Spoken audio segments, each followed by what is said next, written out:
ایک صاحب نے یہ خط راولپنڈی سے تحریر کیا ہے اور گرامی نامے میں یہ دریافت فرمایا ہے کہ سیدنا عمر رضی اللہ عنہ نے اپنی کسی بیٹے پر بدکاری کی وجہ سے حد جاری کی تھی اور وہ پوری نہیں ہو سکی تو بیٹے کا انتقال ہو گیا اور بقیہ کوڑے جو تھے وہ اس کی لاش پر مارے گئے۔ اگر یہ صحیح ہے تو عمر رضی اللہ عنہ کے عدل کا یہ واقعہ اور انصاف کا کہاں پہ ہے، اس کا حوالہ چاہیے۔ بہت اچھا سوال آپ نے دریافت فرمایا، اللہ تعالیٰ آپ کو جزائے خیر دے۔ یہ سب جھوٹ ہے، یہ جتنے بھی لوگ اس قسم کے قصے بیان کرتے ہیں نا، ان سے پوچھا کیجئے کہ یہ آخر آپ تک کس ذریعے سے پہنچا ہے، کسی کتاب میں پڑھا ہے یا خواب میں دیکھا ہے یا کسی بزرگ سے سنا ہے، وہ بزرگ بھی آپ کے اپنے بنائے ہوئے بزرگ ہیں یا واقعی میں بزرگ تھے؟ سب جھوٹ۔ سیدنا عمر رضی اللہ عنہ کے صاحبزادوں نے ایسی کوئی حرکت نہیں کی۔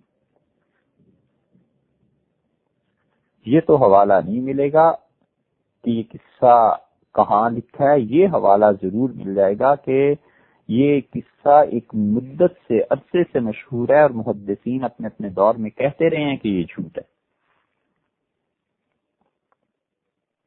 ملا علی قاری رحمۃ اللہ علیہ نے جہاں پر ان احادیث پر بحث کی ہے جو جھوٹی گھڑ کے اس امت میں پھیلا دی گئی ہیں، وہاں یہ انہوں نے کہا ہے کہ یہ سب جھوٹ ہے، کوئی ایسی بات نہیں۔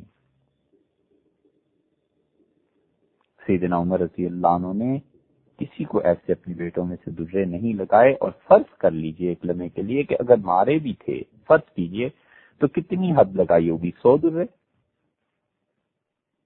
100 دروں سے کوئی نہیں مر جاتا،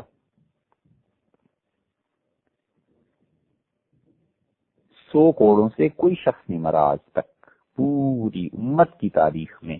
جب تک شرعی حدود نافذ تھی، وہ کوڑے ایسے تھوڑے ہی ہوتے ہیں کہ چمڑے کے بنا لیے جائیں، وہ کوڑے ایسے تھوڑے ہی ہوتے ہیں کہ 2 سفاک اور جلاد پولیس والے پکڑ لیں اور تیسرا مارتا پھرے۔ یہ سب جہالت ہے جو برسوں سے نہیں صدیوں سے اس امت کے ساتھ اب لپٹ گئی ہے۔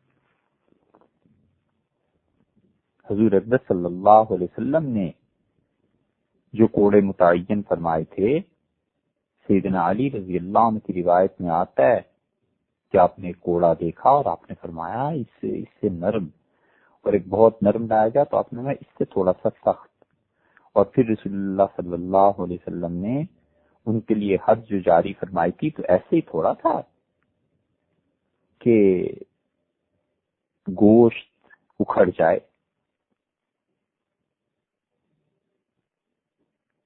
یہ تو سفاکی ہے، اور چونکہ اسلام دنیا کے کسی ایک چپے پہ بھی ابھی عملاً نافذ نہیں ہے، ہم نے دیکھا نہیں، تو اس لیے ہمارے ذہن میں یہ جہالت کے تصورات ہیں۔ سیدنا عمر رضی اللہ عنہ اگر 100 کوڑے کسی کو لگائے بھی تھے تو کوڑے ایسے تھے ہی نہیں کہ کوئی مرتا ہوتا۔ بات صرف اتنی سی ہے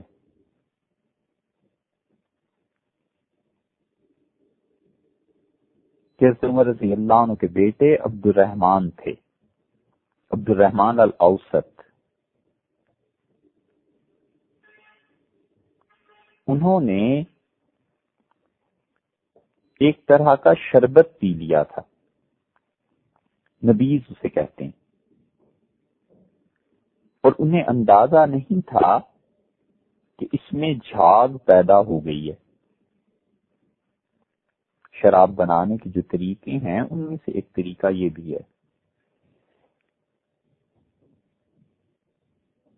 کہ بعض چیزیں ایسی ہیں جنہیں پانی میں بھگو دیتے ہیں اتنی دیر تک جب تک کہ اس میں جھاگ پیدا ہو جائے، اور جھاگ پیدا ہونے کے بعد پھر اسے جوش دیتے ہیں اور اس طریقے سے کچی شراب بنتی ہے. تو انہیں اندازہ نہیں تھا کہ اس میں جھاگ اٹھ گئی ہے. انہوں نے وہ پی لی جس کی وجہ سے انہیں نشہ ہوا، اور انہوں نے خود ہی اپنے آپ کو مصر کے گورنر سیدنا عمر بن العاص رضی اللہ عنہ کے سامنے پیش کر دیا اور کہا حضرت مجھے پاک کر دیں. میں نے اگرچہ شراب نہیں پی لیکن یہ جو میں نے شربت پیا تھا مجھے خود ہی احتیاط کرنی چاہیے تھی کہ دیکھ لیا ہوتا اس میں جھاگ تو نہیں پیدا ہو گئی، میں نہیں احتیاط کر سکا اس لیے نشہ آ گیا تھا، آپ مجھے پاک کر دیجئے. یہ ان کے پیش کرنے کا مقصد اور مطلب تھا. تو انہوں نے عمر بن العاص رضی اللہ عنہ نے یہ سمجھا کہ یہ بچے کا تقوی ہے اور اس لڑکے کی نیکی ہے، تو بجائے اس کے کہ میں اسے عام مجمع میں لوگوں کے سامنے کھڑا کر کے درے ماروں، انہوں نے اپنے گھر کے اندر ان میں حد جاری کر دی تھی.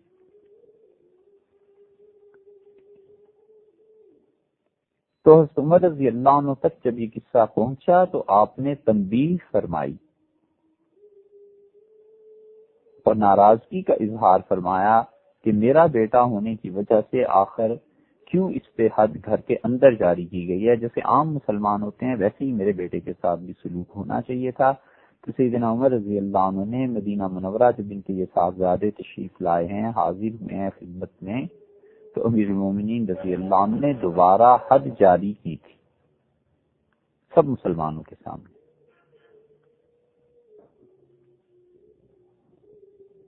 بس اتنی بات. اب اس کو اتنا بڑھانا کہ قبر پہ درے لگائے گئے اور پھر شراب کا قصہ، شراب بھی نہیں بلکہ اصل تو بات اس شربت کی تھی، اس کے قصے کو اتنا بیان کرنا کہ شراب اور شراب سے بھی اٹھ کے آگے بدکاری تک والعیاذ باللہ لے جانا، یہ ساری حرکتیں ہر دور میں ایسے واعظ کرنے والے لوگ کیا کرتے ہیں جنہوں نے لوگوں کی جیبیں خالی کرنی ہوتی ہیں یا اپنی عزت مقام ذرا سا بڑھانا ہوتا ہے کہ لوگوں میں ایسے عجیب و غریب قصے بیان کریں کہ لوگ ان کے معتقد ہو جائیں اور لوگ ان کو زیادہ بڑا مولانا علامہ سمجھنے لگے. اور یہ اس طرح کے جھوٹ بول بول کے، چاہے وہ جان بوجھ کے بولتے ہیں اور چاہے وہ اپنی جہالت علم حاصل نہ کرنے کی وجہ سے بولتے ہیں، اپنی آخرت برباد کرتے ہیں. کیا تو چاہیے کہ اپنے آپ کو قابو میں رکھیں، اس طرح کے قصے بیان نہ کیا کریں. سیدنا عمر رضی اللہ عنہ کے بیٹے تابعین میں سے تھے. اور یا پھر چاہیے کہ علم حاصل کریں، پڑھیں. اگر پڑھنا بھی نہیں ہے، علم حاصل نہیں کرنا، تو پھر چھوڑ دیں اس منصب کو. کیا ضرورت ہے آخر واعظ کرنے کی اور ان چیزوں کی. حضور اکرم صلی اللہ علیہ وسلم نے جن زمانوں، 3 زمانوں کے متعلق بتلایا ہے کہ وہ خیر کے زمانے ہیں، ان کے متعلق بات کرتے ہوئے ان لوگوں کے متعلق بہت احتیاط سے کام لینا چاہیے. اس زمانے کے بظاہر جو فاسق و فاجر ہمیں نظر آتے ہیں، ملتے ہیں کتابوں میں، وہ ہمارے زمانے کے اولیاء اللہ سے بہتر تھے، کہ جو اپنے آپ کو ولایت اور خلفاء گنواتے ہیں نا، جن کی مجلسیں جھوٹ اور غیبت سے خالی نہیں ہوتی، یہ تابعین اور تبع تابعین رحمہم اللہ، ان کے دور کے متعلق بہت احتیاط کرنی چاہیے.